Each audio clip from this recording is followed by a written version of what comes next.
મિત્રો, હું છું દર્શિની જોશી ને આપ જોઈ રહ્યા છો CV24। શરૂઆત કરી આજના મુખ્ય સમાચારોથી। વડાપ્રધાન નરેન્દ્ર મોદીએ બુધવારે કાશીમાં 14 કિલોમીટરનો રોડ શો કર્યો હતો। તેઓ BLW ગેસ્ટ હાઉસથી કાશી વિશ્વનાથ મંદિર પહોંચ્યા હતા। 108 પંડિતોએ શંખનાદ સાથે તેમનું સ્વાગત કર્યું હતું। તેમણે બાબા વિશ્વનાથની પૂજા અર્ચના કરી હતી અને રુદ્રાભિષેક પણ કર્યો હતો। PM મોદી મંદિર સંકુલમાં પ્રવેશતા સમગ્ર પરિસરમાં વૈદિક મંત્રો ગુંજી ઉઠ્યા। આ સમય દરમિયાન ઘણા પૂજારીઓ હરોળમાં ઊભા રહ્યા, ડમરૂ અને ઢોલ વગાડી રહ્યા હતા। હાથ જોડીને PM મોદી મંદિરના મુખ્ય પ્રવેશદ્વાર દ્વારા સંકુલમાં પ્રવેશ્યા। તેમણે તેમનું સ્વાગત કરવા માટે ભેગા થયેલા પૂજારીઓ પ્રત્યે પણ ખાસ કૃતજ્ઞતા વ્યક્ત કરી।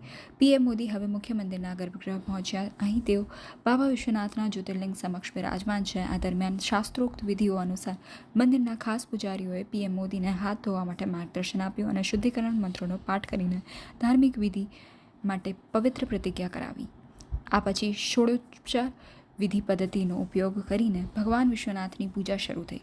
PM મોદી કાશી વિશ્વનાથની પૂજા અર્ચના કરી મહાદેવજીનો અભિષેક કર્યો। અહીં શંખનાદ તથા ઢોલ નગારા વગાડીને PM મોદીનું સ્વાગત કરવામાં આવ્યું। પૂજારીએ PM મોદીના કપાળ પર ચંદનથી તિલક કર્યું લગાવી PM મોદી મંત્રોના જાપ સાથે દરેક ધાર્મિક પગલાંનું કાળજીપૂર્વક નિરીક્ષણ કરીને પૂજા કરી હતી।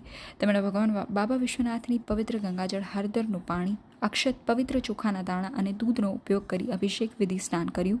ત્યારબાદ તેમણે બાબા વિશ્વનાથને મંદિર ફૂલોના માળા અર્પણ કરી। પૂજા પછી PM મોદીએ 5 વાટવાળા દીવા પંચદીપનો ઉપયોગ કરીને આરતી કરી। ત્યારબાદ તેમણે મંદિરની પ્રદક્ષિણા કરી। પૂજા પછી PM મોદી મંદિર સંકુલમાં રહ્યા। અહીં તેમને ત્રિશૂલ અને બાબા વિશ્વનાથ મંદિરની પ્રતિકૃતિ ભેટ આપીને સન્માનિત કરવામાં આવ્યા હતા। તેમને ડમરૂ પણ ભેટમાં આપવામાં આવ્યું હતું અને ઔપચારિક પટકાર શેષ પહેરાવીને તેમનું ખાસ સ્વાગત કરવામાં આવ્યું હતું।